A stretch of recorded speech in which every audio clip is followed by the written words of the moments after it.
माझा पिंड हा जो आहे तो कलेचा राहिला आहे लहानपणापासून. म्हणजे माझं नाव शीतल साठे आहे, ही मातंग मुलगी आहे, झोपडपट्टीतून आलेली आहे. तरीही हिच्याकडे एक वेगळं टॅलेंट आहे, हे त्यांना वाटायचं असं कुठेतरी. लहानपणी भोगलेली गरिबी असू दे, तर ह्याचे चटके जे लागलेलेच असतात आपल्याला. मग मुलगी जाणार, गाणं म्हणायला जाणार, मग कुठे जाते की जेव्हा आपण खरं सत्य सांगायला जातो, म्हणजे शोषण करणारे जे बेनिफिशरी आहेत तर त्यांना त्रास होतोच.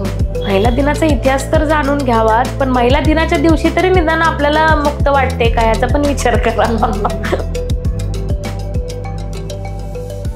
नमस्कार, इनसाइड स्टोरीच्या आजच्या या भागात मी अमृता तुमचं स्वागत करते आणि माझ्या सगळ्या महिला भगिनींना महिला दिनाच्या खूप खूप शुभेच्छा.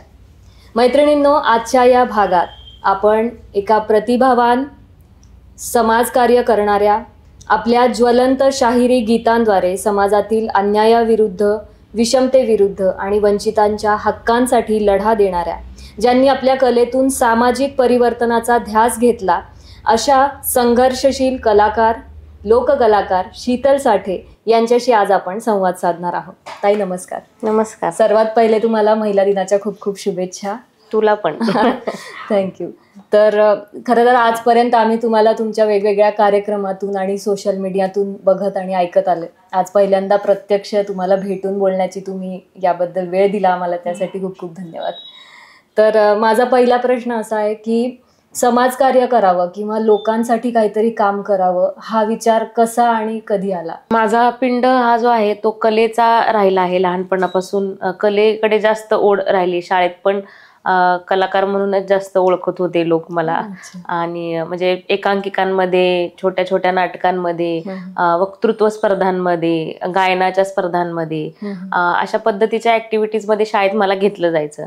आणि आमच्या शाळेमध्ये, म्हणजे शाळेचा मी का सांगते की शाळेचा एक मोठा रोल राहिलेला आहे. शाळेमध्ये आमच्या गोरे म्हणून एक आमच्या शिक्षिका होत्या.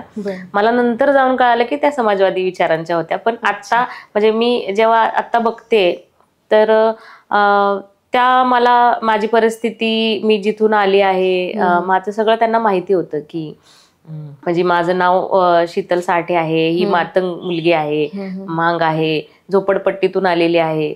आणि तरीही हिच्याकडे एक वेगळं टॅलेंट आहे, हे त्यांना वाटायचं असं कुठेतरी. आणि त्यांनी मला खूप संधी दिल्या शाळेमध्ये, खूप सगळ्या नाटकांमध्ये वगैरे. तर त्या ज्या होत्या त्यांच्या एकांकिकांचे विषय सगळे सामाजिक असायचे. म्हणजे अरुणा असफ अली वर अरुणा असफ अलींवर एकांकिका, त्याच्यानंतर ज्ञानेश्वर मुक्ताई या 4 भावंडांच्या वरची एकांकिका, त्यानंतर स्वातंत्र्य आंदोलनातल्या लोकांच्या वरची एकांकिका, नंतर सावित्रीबाई फुले, ज्योतिबा फुले यांच्यावरची एकांकिका. तर हे जे स्वातंत्र्य सैनिक किंवा हे समाज क्रांतिकारक जे आहेत तर त्यांची ओळख मला शाळेत अशा पद्धतीनं कलेतनच झालेली आहे. आणि त्या एकांकिका ह्या संगीत नाटिका असायच्या. तर त्या संगीत नाटिकांमध्ये ऍक्टिंग केली जायची आणि मागून बॅकग्राऊंड म्युझिक असायचं आणि गाणं गायलं जायचं. तर ते गाणं गायचं जे काम आहे ते माझ्याकडे असायचं. आणि त्या एकांकिकांना जो बॅक व्हॉइस जो आहे तो माझा असायचा. तर त्यातनं ह्या सगळ्या समाज क्रांतिकारकांची ओळख झाली. आणि मला असं वाटतं की ते कुठेतरी बीज असावं लहानपणी, की ह्यांच्यासारखं किंवा अशा पद्धतीचं काही काम केलं पाहिजे, जागृतीचं. तर आणि त्या ज्या होत्या आमच्या शिक्षिका त्या खूप बोलायच्या, खूप आमच्याशी संवाद पण साधायच्या. तुम्ही तेव्हा साधारण कितवीत असाल? मी मॉन्टेसरी ते 12वी सेवा सदन या शाळेमध्ये शिकलेली आहे. सुंदरबाई राठी जी प्रशाला आहे आता बाजीराव रोडवरची, तर तिथे माझं शिक्षण झाले. तर त्याच्यामुळं पूर्ण मी जोपर्यंत शाळेत होते तोपर्यंत त्यांचा मला सहवास असा मिळालेला आहे. तर मला हे सांगायचं की मी ज्या वस्तीतून आली आहे, की मी ज्या बॅकग्राऊंड मधनं आली आहे, तर तिथे जे आहे तर तिथे तसं शिक्षणाचं वातावरण नव्हतं. परंतु आमचे शेजारी, म्हणजे मांग वस्ती आणि बौद्ध वस्ती शेजारी शेजारी असल्यामुळे लहानपणी बौद्ध वस्तीमध्ये जयंतीचे कार्यक्रम व्हायचे. आणि जयंतीच्या कार्यक्रमांमध्ये कोणीतरी वक्ते आलेले असायचे, गाण्यांचे कार्यक्रम असायचे, स्पर्धा असायच्या. तर आम्ही मातंग वस्तीतनं ते बघायला जायचो. म्हणजे बौद्ध वस्तीत कार्यक्रम होतात, आम्ही ते बघायला जायचो. तर ती एक प्रेरणा होती की हे काहीतरी वेगळं आहे, हे काहीतरी खूप म्हणजे स्वतःला एक्सप्रेस करण्याचं मोठं डान्सच करायचो तिथे जाऊन स्टेजवर, पण असं वाटायचं की इथे काहीतरी अभिव्यक्ती करायला मिळते आहे, हे काहीतरी वेगळं आहे याचं म्हणजे पूर्ण भान नव्हतं. परंतु एक असं वाटतं ना, एक स्पार्क वाटतो आपल्याला, म्हणजे काहीतरी एक मुलगी म्हणून एक स्वतंत्रता मिळते आहे, कला सादर करायला मिळते आहे. आणि त्यातनं मग बाबासाहेब एक असे कोणतरी महान व्यक्ती होते बाबा, ज्यांची जयंती अशी छान साजरी केली जाते. तर असं वातावरण होतं. मला असं वाटतं की ही सगळी जी बीज आहेत, आणि मग लहानपणी भोगलेली गरिबी असू देत किंवा घरातलं वातावरण असू देत सगळं, तर ह्याचे चटके जे लागलेलेच असतात आपल्याला, म्हणजे आपण हे भोगलेलेच असतात. परंतु मग ही परिस्थिती नको आपल्याला, आता असं जगायचं नाहीये, पुढच्या मोठं झाल्यावर आपल्याला काहीतरी शिकून मोठं व्हायचंय. अशा ज्या सुप्त ज्या गोष्टी असतात, तर ह्या सुप्त गोष्टी ह्या सगळ्या परिस्थितीतनं आलेल्या असतात. मला वाटतं की हा सगळा म्हणजे जमीन तयार असते, त्याच्यात जर चांगलं बीज रुजलं जेव्हा आपण टीन मध्ये असतो किंवा थोडंसं मोठे होतो, तर त्यावेळेला जर आपल्याला चळवळीचा विचार, बदलाचा विचार आणि या सगळ्या महामानवांचा विचार कुठून ना कुठून जरी मिळाला तरी आयुष्याला दिशा मिळून जाते. तसंच माझ्या बाबतीत घडलेलं आहे. बरोबर. मग या सगळ्या प्रवासादरम्यान घरच्यांचा कसा पाठिंबा होता किंवा त्यांचं काय म्हणणं होतं, तेव्हा काय म्हणणं होतं आणि आता जे काही बदल झाले त्यानुसार आता कसं काय म्हणणं आहे त्यांचं? माझे आजोबा होते सुखदेव लोखंडे, त्यांचं नाव सुखदेव भागाजी लोखंडे, आता ते नाहीयेत. पण माझ्या आजोबांचा माझ्या शिक्षणामध्ये खूप मोठा वाटा आहे. माझे आजोबा स्वतः मॅट्रिक होते आणि त्यांनी महिंद्रा कंपनी होती त्याच्यामध्ये ते काम करायचे, मेकॅनिकचं वगैरे. आणि त्यांचे जे मित्र होते ते बहुजातीय मित्र होते, ते गुजराती होते, मारवाडी होते, बौद्ध होते, अशा सगळ्या बहुजातीय मित्रांमध्ये. आणि ते सगळे मित्र होते ते मला आठवतात म्हणजे आता. तर त्यांच्यामध्ये एक असं चांगलं शिक्षणाचं चर्चा असायची, वातावरण असायचं. आणि त्यांनी असं ठरवलं होतं की आपल्या मुलांना चांगल्या चांगल्या शाळांमध्ये टाकायचं. म्हणजे आता जस्ट आम्ही राहायचो काशेवाडीत, तर आम्ही कुठल्या शाळेत जायला पाहिजे होतं, तर काशेवाडीतल्या शेजारची जी सरकारी शाळा आहे तिथं जायला पाहिजे होतं. तर आजोबांचं तसं नव्हतं. त्यांचं म्हणणं होतं की तिथे नाही जायचं, आमच्या मुलांना आम्ही हुजूर पागेत, सेवा सदनला, अशा शाळांमध्ये आम्ही टाकायचं, नुमवी, म्हणजे इकडं येण्याचा ओढा होता.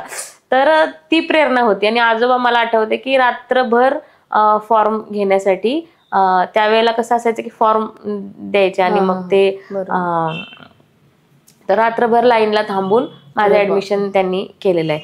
तर मला असं वाटतं की ही पण जी प्रेरणा आहे की मागच्या पिढ्यांना शिकायला मिळालं नाही तर आमच्या पुढच्या पिढीला शिकायला मिळावं, ही माझ्या आजोबांमध्ये पण होती आणि माझ्या आईमध्ये पण खूप होती प्रेरणा. आईचं शिक्षण 6वी-7वीतनच बंद झालं आणि लग्न झालं.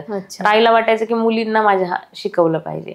तर ही प्रेरणा त्यांची होती. म्हणजे घरच्यांचा अप्रोच शिक्षणाबाबतीत चांगलाच होता की शिकलं पाहिजे आणि आमच्या मुलांनी खूप चांगलं शिक्षण घेतलं पाहिजे, असा शिक्षणाचा अप्रोच होता. म्हणजे पाठिंबा होताच घरच्यांचा, शिक्षणाच्या बाबतीत होता. समाजकार्याबाबतीत किंवा तुमच्या या वेगळ्या प्रवासाबद्दल? समाजकार्याबाबतीत थोडं क्लॅशेस सुरुवातीला झाले, कारण आता मुलगी जाणार, गाणं म्हणायला जाणार, मग कुठे जाते किंवा काय नेमका ग्रुप आहे हे माहित नसतं ना. म्हणजे आणि एक मुलींच्या विषयीचं एक टिपिकल थिंकिंग असतं की बघा मुलींना एकटीला पाठवू नका, कुठल्या ग्रुप सोबत जाते बघा, रात्रीची उशिरा येते, 12 वाजतात, 1 वाजतात, असे कुठले कार्यक्रम आहेत, असं सुरुवातीला जरा घरच्यांच्या मध्ये असं चर्चा होती. कारण अशी कसलीच प्रॅक्टिस आधी झालेली नाही ना घरात. बरोबर. म्हणजे कुणीतरी जाऊन कुठल्या तरी संघटनेत काम करणं किंवा कुणीतरी जाऊन कुठल्या तरी कला पथकात काम करणं, अशी कसली प्रॅक्टिस घरी नाही. घरी प्रॅक्टिस काय आहे, मुलींना फार फार तर 4वी, 5वी, 6वी पर्यंत शिकवा, लग्न करा, नंतर त्यांचं पॅरेंटिंग करा, त्यांचं चांगलं त्यांना माहेरला आल्यावर त्यांची शुश्रूषा करा, बाळंतपण करा आणि पाठवा. हे जनरल प्रॅक्टिस आहे ना. तर माझं असं ते 12वी म्हणजे FY नंतर मी ग्रुप जॉईन केला आणि मग मी जायचे प्रॅक्टिसला. तर ते कळायचं नाही की काय आहे गाणं म्हणायचं, म्हणजे कुठल्या गाणं म्हणायला जाते. पण जेव्हा घरच्यांना हळूहळू कळलं की हे एक सामाजिक काम आहे, म्हणजे इथं बाबासाहेबांची गाणी म्हटली जातात, इथं फुल्यांची गाणी म्हटली जातात, इथं कामगारांविषयीची गाणी म्हटली जातात, म्हणजे प्रबोधनाचं काम आहे. तर त्यावेळेसचा दृष्टिकोन मग बदललाय बघण्याचा, किंवा मग एक सपोर्टिव्ह वातावरण आजपर्यंत राहिलेलं आहे घरच्यांच्या बाबतीमध्ये. आणि त्यांना प्राऊड पण आहे, त्यांना अभिमान पण आहे माझा की मी हे काम करते. वा. बरं, आता मला हे विचारायचं आहे की तुम्ही तुमच्या शायरीतून, काव्यातून समाजातले प्रश्न मांडताच. पण या सगळ्या प्रवासामध्ये तुम्हाला काय चॅलेंजेस येतात? काय गोष्टींना फेस करावं लागतं? कशा प्रकारच्या अडचणी येतात? म्हणजे काय आहे की दोन विश्व आहेत कलेच्या क्षेत्रामध्ये. एक आहे की पूर्णपणे मनोरंजनाचं विश्व आहे, ज्याच्याशी म्हणजे ज्याला त्यांना पण चॅलेंजेस आहेत. मनोरंजनाच्या विश्वाला पण खूप चॅलेंजेस आहेत, आपण बघतोय सगळे. स्ट्रगल आहे, चॅलेंज आहे, सगळंच आहे. पण दुसरं जे की प्रबोधनाचंच क्षेत्र आहे की ज्यांना विश्लेषण करून सांगायचं ह्या समाज व्यवस्थेचा, हा समाज कसा आहे, या समाजात विषमता कशी आहे, या समाजात जाती व्यवस्था कशी आहे, उच्च जाती कसे वागतात, खालच्या जातींच्या समस्या काय आहेत, हे जेव्हा सगळं आपण उलगडून पापुद्रे जेव्हा समाजासमोर ठेवतो, तर आपण आपोआप गाडगेबाबांच्या परंपरेशी जोडले जातो, आपोआप आपण तुकारामांच्या परंपरेशी जोडले जातो. म्हणजे सत्य सांगणे, लोकांना सत्य सांगण्याचा अट्टहास करणे, तर हा जो प्रयत्न आपल्या संत परंपरेनं, आपल्या महामानवांनी, प्रबोधनकारांनी, शाहिरांनी केलेला आहे, कवींनी केलेला आहे. तर ह्यांना सगळ्यांनाच या प्रश्नाला सामोरं जावं लागलंय की जेव्हा आपण खरं सत्य सांगायला जातो, तेव्हा ज्याचे म्हणजे शोषण करणारे जे बेनिफिशरी आहेत, ज्यांना बेनिफिट मिळत असतो, तर त्यांना त्रास होतोच. मानसिक पातळीवर होतो, राजकीय पातळीवर होतो, सामाजिक पातळीवर होतो. आणि हा त्रास जो आहे तो कवींना, शाहिरांना, कलाकारांना होत आलेला आहे. म्हणजे तुरुंगवास असो, बऱ्याच प्रकारचा त्रास मग तो जो असतो तो होत आलेला आहे. तर मला वाटतं की ते चॅलेंजेस आहेत. पण ते गृहीत धरून चाललं पाहिजे, मला असं वाटतं कलाकारांनी. पण मला असं वाटतं की कलाकारांसमोरच सगळ्यात मोठं चॅलेंज असं आहे, मला वाटतं की तुम्हाला काय प्रबोधन करायचंय नेमकं. म्हणजे मला थोडंसं कलेकडे आणते मी, तुम्हाला परत प्रबोधनाकडे आणते का, की समोरून काय रिबॉक येणार आहे किंवा सत्ता किंवा जे लोक आहेत किंवा ज्या समस्या आहेत ज्यांच्यावर बोलतोय तिथून काय रिबॉक येणार, हा प्रश्न आहेच. पण तुम्ही स्वतःकडे बघताना किंवा तुम्ही प्रबोधनकार म्हणून स्वतःकडे कसं बघता आहात, तुम्ही स्वतःला किती सक्षम करत आहात. म्हणजे मला आता खूप एक प्रश्न भेडसावतो आहे खरं तर, की आता गायनाच्या क्षेत्रामध्ये, शाहिरीच्या क्षेत्रामध्ये एक वेगळाच एक उथळपणा आलेला आहे. आणि तो उथळपणा असा आहे की गायला येते, काहीतरी जुनी भीम गीतं येत आहेत किंवा वामनदादांची काही गाणी घेतली, बाकीच्या कलाकारांची काही गाणी घेतली आणि जस्ट बाबा आम्ही प्रेझेंट केलो. प्रेरणा चांगली आहे, म्हणजे हेतू चांगला आहे, पण प्रबोधनासाठी तेवढंच इनफ नाही, तेवढंच पुरेसं नाही. मला असं वाटतं की खूप काम स्वतःवर केलं पाहिजे प्रबोधनकारांनी. आणि ते मी स्वतःचं चॅलेंज म्हणून मी बोलतेय हे तुमच्याशी. म्हणजे मी कुणाला शिकवण्यासाठी अजिबात बोलत नाही. मला असं वाटतंय की जेव्हा तुम्ही 1000 लोकांसमोर, 2000 लोकांसमोर उभे राहता आणि तुम्हाला 2 तास त्यांच्याशी संवाद करायचा असतो, लोक तुम्हाला प्रबोधनकार म्हणून ऐकतात, तर त्यावेळेला तुमची इतिहासावर किती पकड आहे, तुम्ही समाज व्यवस्थेचे प्रश्न किती नीट समजून घेतलेले आहे, तुमच्या बोलण्यातनं तेढ निर्माण होते का, तुमच्या बोलण्यातनं जास्त गुंता वाढतोय का, ह्या सगळ्याचाच विचार प्रबोधनकारांनी केला पाहिजे. ही मोठी समस्या आहे, कारण आपण शेवटी डील माणसांसोबत करतोय, बरोबर, किंवा जे करतोय ते माणसांसोबत करतो आहे. तर माणसांना बदलायचं आहे, मानसिकता बदलायची आहे, तर त्यासाठी किती सक्षम असलं पाहिजे. म्हणजे आपण परत एकदा तथागत गौतम बुद्धांकडे जाऊया की माणसांमध्ये बदल करण्यासाठी काय असलं पाहिजे प्रबोधनाची ताकद. तर मला असं वाटतं की गौतम बुद्धांना चॅलेंज नाही त्या बाबतीमध्ये. म्हणजे त्यांनी कधीही भाषण दिलेलं नाही, बुद्धांनी भाषण नाही दिलं, प्रवचन दिलेलं नाही, त्यांनी संवाद केला. प्रबोधनकारांना किती चांगला संवाद करता येतो, मला म्हणायचं की हे चॅलेंज आहे आताच प्रबोधनाच्या क्षेत्रामध्ये. आणि ते कसं पेलता तुम्ही, कारण तुम्हाला गोष्टी बदलायच्या आहेत तर त्या संवादातनं बदलायच्या आहेत. हा नोशनल चेंजचा मुद्दा आहे. जाती व्यवस्था ही बाबासाहेबांनी सांगितलं की ही मानसिक पातळीवर खूप खोल रुजलेलं म्हणजे विष आहे हे.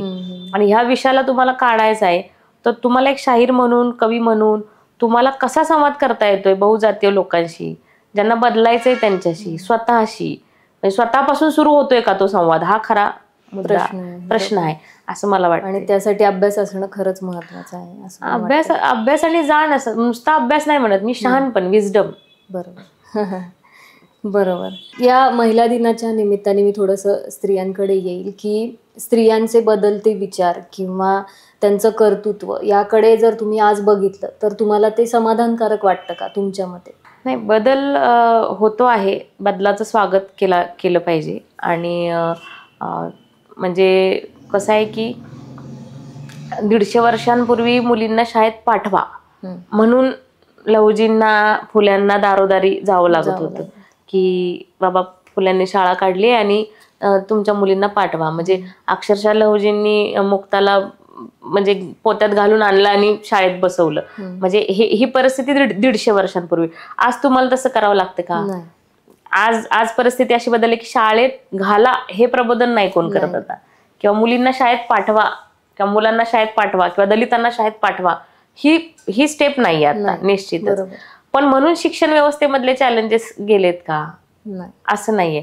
तर आत्ताचे चॅलेंजेस वेगळे. मग आता वर्गीकरणाचे चॅलेंजेस आहेत, आता आरक्षणाच्या सगळ्या मुद्द्यांवरचे झगडे आहेत, आता मुलांना खाजगीकरणामुळे सगळ्या खाजगी कॉलेजेसमध्ये कसं जायचं, महाविद्यालयांमध्ये कसे प्रवेश घ्यायचे हा प्रश्न आहे. सरकारी शाळांची दुरावस्था भयानक झालेली आहे तो प्रश्न आहे. म्हणजे शिक्षण व्यवस्थेपुढे नवीन प्रश्न निर्माण झाले. शिक्षणात काय शिकवलं जाते तुम्हाला, तुमचं कसं नेमकं ब्रेन वॉश केला जातोय वेगवेगळ्या पातळींवर, शिक्षणात आलेली अंधश्रद्धा कशी आहे, हे प्रश्न आहेत. म्हणजे प्रश्न आहेत, त्याचं स्वरूप बदललंय असं मला म्हणायचं आहे. पण महिलांच्या बाबतीत जर तू स्पेसिफिक मला विचारलंस तर महिलांच्या बाबतीमध्ये ज्या काही समाज क्रांतिकारकांनी लढे दिले किंवा जे काही सुधारणावादी चळवळी झाल्या तर त्याच्यामधून महिलांच्यासाठी म्हणजे महिलांना हे समजलं पाहिजे की आपल्यासाठी कोणतरी लढलंय.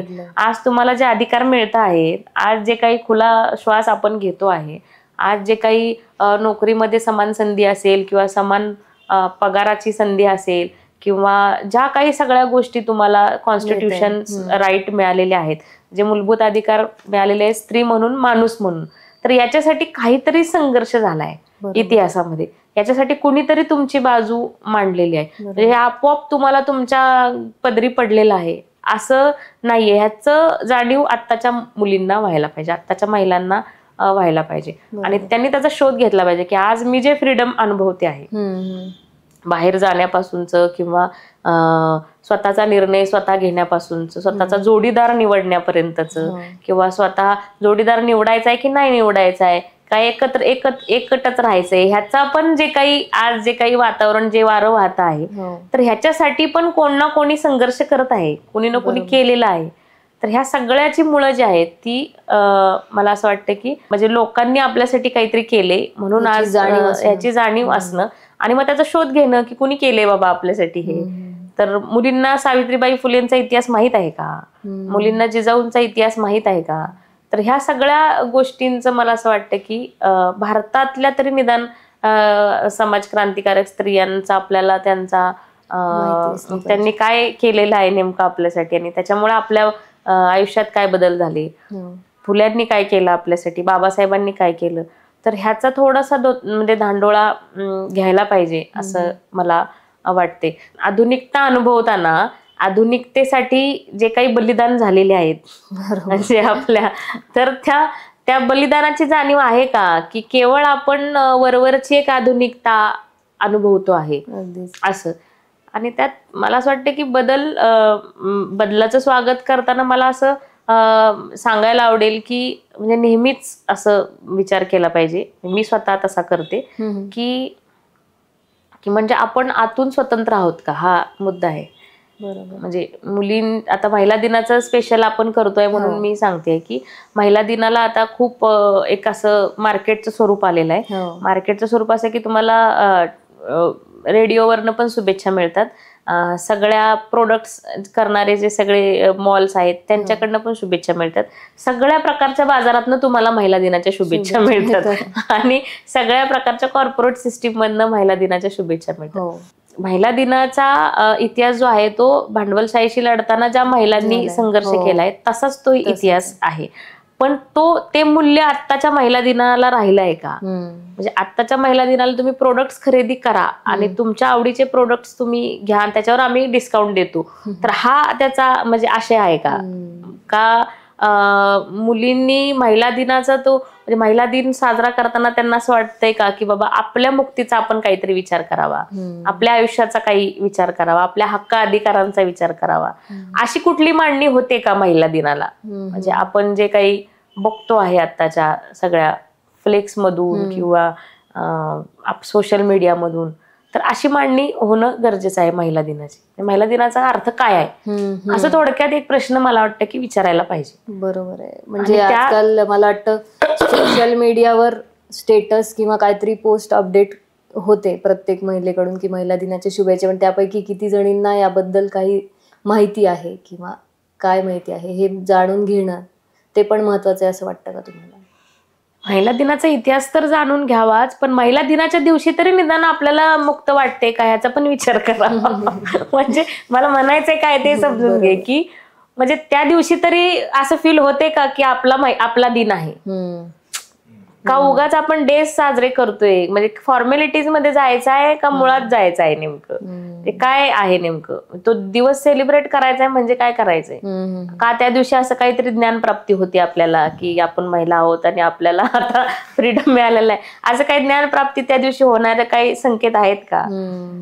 तसं नाही, मला तसं दिसत नाहीत. म्हणजे मला असं वाटतं की ती एक डेज साजरी करण्याची एक वेगळी आहे, पण आत्मभान मिळणं जो मुद्दा आहे ना, एनलाइटमेंट, स्वतःला आत्मभान मिळणं की बाबा आपण म्हणजे आपण कोण आहोत ह्याचा विचार आपण कधी करतोय का? आपण कोण आहोत, आपल्याला काय करायचं आहे नेमकं, किंवा आपल्याला स्वतःला काय जगायचं आहे नेमकं, तर ह्याचा विचार करून आपण आपलं आयुष्य जगतोय का? ह्याचा मुळात खोलात जाणार आहेत का नाही? नुसत्याच महिलांसाठी नाही म्हणत, हे प्रत्येक माणसाला लागू होणारं तत्व आहे की माणूस म्हणून आपण जन्माला आलोय, आपण का जगतोय, आपण काय करणार आहे, आपण कुठपर्यंत जगणार आहे, जगताना आपल्याला काय नेमकं अपेक्षित आहे. ढसाळ म्हणतात ना की आला दिवस जगून टाकला आणि गेला दिवस हागून टाकला. तर असं काय चाललंय का आपल्या आयुष्यात, ह्याचा सगळ्यांनीच विचार करणं फार गरजेचं आहे. दिन का साजरे होतात? दिन त्यांनी त्या महिलांनी कामगार महिला होत्या त्या ज्यांनी लढा दिला त्या, तर त्यांनी त्यांची बाजू मांडली ना, कामगार म्हणून काहीतरी त्यांची बाजू मांडली, त्यासाठी संघर्ष केलाय, रक्तपात झालाय, लढा झालाय, त्याच्यातनं त्याचं लिगसी होत 100 वर्ष आपण आज तो महिला दिन 100 वर्ष होऊन गेली समजा त्याला अजून, तर हा आपण महिला दिन साजरा करत आलोय. तर ह्या लिगसीचं काय करायचं? आजच्या कामगार महिलांना त्याची जाणीव आहे का महिला दिनाचं काय नेमकं झालंय? आणि भारतातला महिला दिन म्हणून मग आपण काय विचार करतोय? भारतीय स्त्री मुक्तीचा दिन कुठला? असे पण मुद्दे आहेत ना. तर भारतीय स्त्री मुक्तीचा दिन म्हणून 25 डिसेंबर आता साजरा केला जातो. मनुस्मृती दहन दिन हाच खरा स्त्री मुक्ती दिन. ही जी मांडणी केली जाते ह्याला आपण कसं छान अजून म्हणजे उलगडून लोकांपर्यंत नेऊ शकतो, भारतीय महिलांपर्यंत. तुमच्या स्त्री मुक्तीचे मुद्दे काय आहेत नेमके, किंवा तुमच्या स्त्री मुक्तीचे प्रवेशद्वार काय आहेत नेमके, ह्याची चर्चा आपण ओपन करणार आहोत का नाही स्त्री मुक्ती दिनाच्या दिवशी किंवा महिला दिनाच्या दिवशी. तर हे गरजेचं आहे. ते सगळं तसंच राहते. घरातली गुलामी तशीच आहे, कुटुंबातली गुलामी तशीच आहे, बाहेरचा दृष्टिकोन बघण्याचा तसाच आहे, धोरणांमध्येही त्या पद्धतीनंच सगळं दुय्यमत्व आहे किंवा शोषण आहे सगळ्या धोरणांच्या पातळीवर. पण हे सगळं तसंच ठेवून कुठला महिला दिन साजरा करायचा आहे असा प्रश्न सगळ्या स्तरातल्या महिलांनी, उद्योजक पासून गृहिणीपर्यंतच्या सगळ्या महिलांना पडणार आहे का? त्यासाठीचं महाप्रबोधन करणार आहोत का आपण? हा मुद्दा आहे. त्याच रिलेटेड असं विचार वाटतंय की म्हणजे स्त्री म्हणूनच जगताना ओव्हरऑलच व्यवहार करताना स्त्रियांनी काय करायला पाहिजे किंवा काय टाळायला पाहिजे याबद्दल तुम्ही अजून काही माहिती देऊ शकता किंवा काय वाटतं तुम्हाला तरी एकंदरीत बघताना? आता बघ मला आता 40वं वर्ष लागलंय आज. म्हणजे आणि तुम्हाला वाढदिवसाच्या खूप शुभेच्छा. म्हणजे 40वं वर्ष लागले तर आता मी असं बोलू शकते, म्हणजे काहीतरी एक एक्सपिरियन्स आहे माझ्याकडे आता. म्हणजे कुटुंब व्यवस्थेचा आहे, विवाह संस्थेचा आहे, त्याच्यानंतर मुलाबाळांचा एक्सपिरियन्स आहे, माहेरचा आहे, सासरचा आहे, समाजाचा आहे.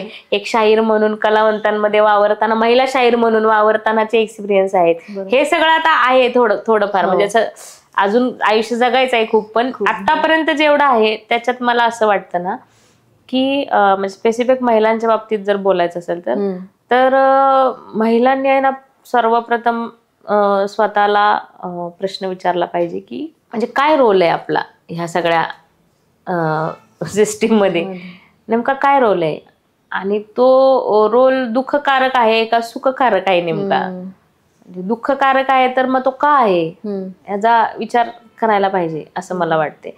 म्हणजे असं हे ऍबस्ट्रॅक्ट वाटत असेल तर अगदी तुम्हाला जेव्हा जाणीव येईल किंवा म्हणजे तुमच्या आई वडिलांविषयी तुम्हाला आत्मीयता आहे का तुम्ही काय म्हणतात त्याला, लग्न झालं म्हणून मग सासरी गेला की मग आई वडिलांची जबाबदारी संपली, स्वतःचीच संपली जबाबदारी, स्वतःच डिपेंड झालोय दुसऱ्या कोणावर तरी, इथून सुरुवात म्हणजे होते. हे छोटी छोटी उदाहरणं आहेत खूप, पण ही खूप इम्पॉर्टंट आहेत.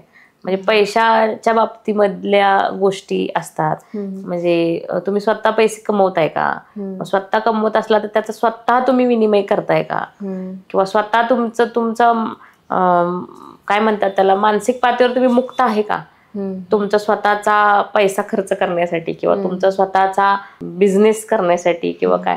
तर खूप छोटे छोटे हार्डल आहेत हे महिलांच्या आयुष्यामध्ये. मला असं वाटतं की ह्याचा सगळ्याचा विचार नीट केला पाहिजे. म्हणजे असं नाही मी म्हणत की एका दिवसात स्त्रीमुक्ती होते, असं कधीच होत नाही, असं कधीच नाही होत. म्हणजे तुम्हाला काय म्हणतात त्याला, हे प्रत्येकाला सर्कल मधनं जावंच लागणार आहे. प्रत्येकाला ह्या सगळ्या सर्कल मधनं जात जातच कळतं. कितीही आधी फुकटचे सल्ले कितीही दिले लोकांना तरीही कळत नाही. आत्ताच्या मुलांना तर, आता विवाह संस्थेविषयी आम्ही बोलतो, प्रेम जलसा नावाचा कार्यक्रम आम्ही घेतो, आम्ही बोलतो ओपनली विवाह संस्थेच्या बाबतीमध्ये की काय अडचणी आहेत नेमक्या, त्याच्यामध्ये स्त्रियांचं शोषण कसं आहे याच्यावर आम्ही बोलतोय. हे सगळं सांगून पण लोकांना लग्नाचं ग्लॅमर आहे, इतकं ग्लॅमर आहे की थाटात करायचं आहे लग्न. म्हणजे खूप ग्लॅमरस करायचे आहेत, रील्स ठेवायचे आहेत, इन्स्टाला स्टोरी ठेवायच्या आहेत, त्यासाठी लाखोचा हजारोचा खर्च करायचा आहे. तर आता हे कॉम्प्लिकेशन्स आहेत आपल्या पिढीसमोरचे, म्हणजे असं मला वाटते. आपण आजकाल जे बघतो, आजकाल म्हणण्यापेक्षा बऱ्याच काळापासून आपण बघतो, पण सोशल मीडियामुळे आपल्यापर्यंत या बातम्या आजकाल खूप येतात. म्हणजे स्त्रियांवरचे अत्याचार म्हणा, आणि ते पण निर्गुणपणे केलेले रेप किंवा मर्डर, या सगळ्यांमध्ये तुम्हाला काय वाटतं की महिलांनी काय स्वतःला आता कसं बदललं पाहिजे, या चॅलेंजेससाठी काय बदल स्वतःमध्ये आता केले पाहिजे, त्याबद्दल तुम्हाला काय वाटतं असं मला विचार. नाही, समाजानं बदललं पाहिजे. महिला तर बदल होतातच आहेत महिलांमध्ये, पण हे जे सगळे अत्याचार होत आहेत ना ह्याच्यासाठी महिला जबाबदार नाही आहेत. म्हणजे महिलांच्यावर जे अत्याचार होत आहेत त्यासाठी महिला नाहीत जबाबदार, त्यासाठी इथली व्यवस्था जबाबदार आहे की ह्या व्यवस्थेनं महिलेला तसं बघितलेलं आहे.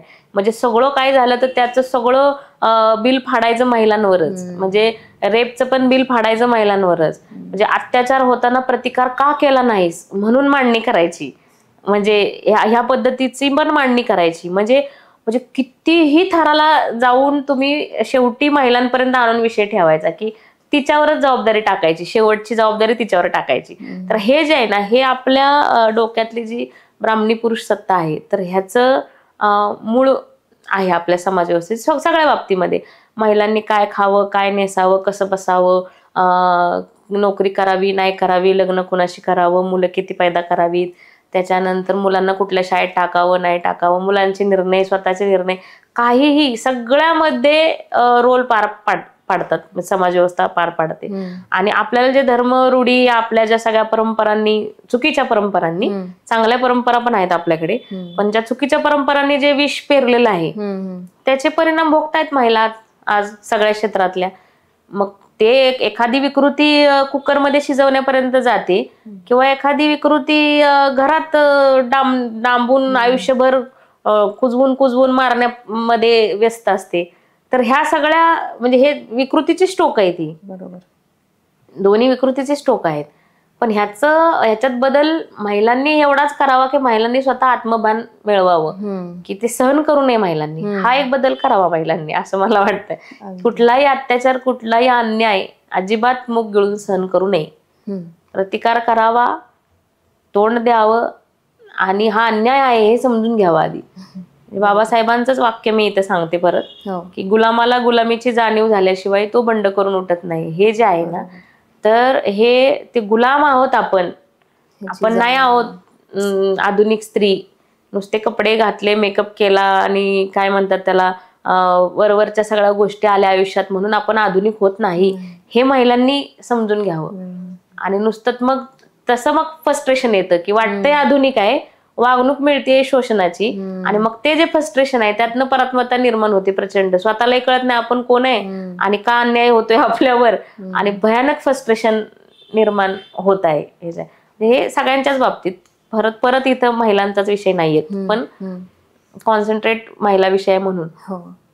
एकीकडे अन्याय होतोय, अत्याचार होतोय हे आपण म्हणतो किंवा ते अनुभवतो, आहेत काही महिला तशा. पण दुसरीकडे असं पण आहे की महिलांना जेवढे अधिकार मिळालेत किंवा हक्क मिळालेत त्याचा गैरवापर करणाऱ्याही काही महिला आपल्याला दिसतात. अशा गोष्टी ऐकू येतात, कानावर पडतात. याबद्दल काय तुम्ही ऐकलंय किंवा काय म्हणणं आहे तुमचं याबद्दल? हे फक्त महिलांच्या बाबतीत नाहीये. गैरवापर करणे कायद्याचा किंवा सुविधांचा ही एक मानवी प्रवृत्ती आहे, ती महिलांमध्येच आहे. आणि महिला कायद्यांच्या बाबतीतच असं होतं किंवा महिलांच्या अधिकाराच्या बाबतीतच असं होतं असं नाहीये. म्हणजे सगळ्याच क्षेत्रांमध्ये गैरवापर होतो, सगळ्याच क्षेत्रांमध्ये भ्रष्टाचार होतो, सगळ्याच कायद्यांचं उल्लंघन होतं, सगळ्या कायद्यांना पळवाटा आहेत. तर हे सगळे एक मानवी प्रवृत्ती आहे की स्वतःची चूक कबूल न करता म्हणजे पळवाट काढणे ही एक प्रवृत्ती, किंवा मग आपल्याला जर सुविधा मिळाली त्याचा गैरफायदा. तर मला असं वाटतं की पण अशा केसेस फार कमी आहेत. म्हणजे त्याची चर्चा फार करण्यासारखी काही गंभीर परिस्थिती नाही आहे की आता महिलांच्या काय म्हणतात त्याला कायद्यानुसार 1% फक्त खऱ्या केसेस येतात, तर 90% चुकीच्याच केसेस आलेल्या आहेत. म्हणजे खास करून घरेलू हिंसेच्या बाबतीमध्ये हे आता नॅरेशन आलेलं आहे की जे काही कलम आहे महिलांबाबतीतलं, तर त्याच्यामुळे मग ते महिला चुकीचा गैरफायदा घेऊन लगेच पोलीस स्टेशनला कंप्लेंट करतात आणि असं करतात, खोटी कंप्लेंट करतात, असं करतात. तर मला असं वाटतं की त्या आता पोलीस स्टेशन पर्यंत जायला लागलेल्या आहेत किंवा त्यांना वाटतंय कंप्लेंट करावी, तर ही स्वागताची गोष्ट आहे. हेच आपण तेवढी घेऊया. म्हणजे आता कुठेतरी वाटतंय त्यांना, नाहीतर आयुष्यभर सहन करणे आणि बसणे किंवा प्रतिकारच न करणे ही परिस्थिती होती ना. तर पण गैरवापर करणे चूकच आहे, त्याचं काही समर्थन करण्याचं कारण नाही. पण गैरवापर सगळ्याच बाबतीत होतो, फक्त महिलाच करतात गैरवापर असं नाही. आता शेवटाकडे येतेत, मला तुम्हाला एक विनंती करायची की तुम्ही शेवटी एक संदेश तुमच्या कुठल्याही गीतातून किंवा काव्यातून जर देऊ शकलात आमच्या ऑडियन्सला. एक हिंदी गाणं आहे आणि एक आत्ताच रिलीज, आज म्हणजे 5 मार्चलाच रिलीज झालं. ते मी म्हणजे बाबासाहेबांनी महिलांना काय अधिकार दिले, केवळ दलित महिलांना नाही, सर्व जातीय महिलांना, भारतीय महिलांना काय अधिकार मिळाले बाबासाहेबांमुळे.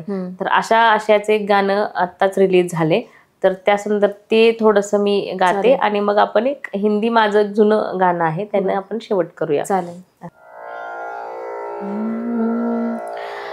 आया बायानो ध्यानात ठेवा, आया बायानो ध्यानात ठेवा, कष्ट सोसले सापार, केला जीवनाचा उद्धार,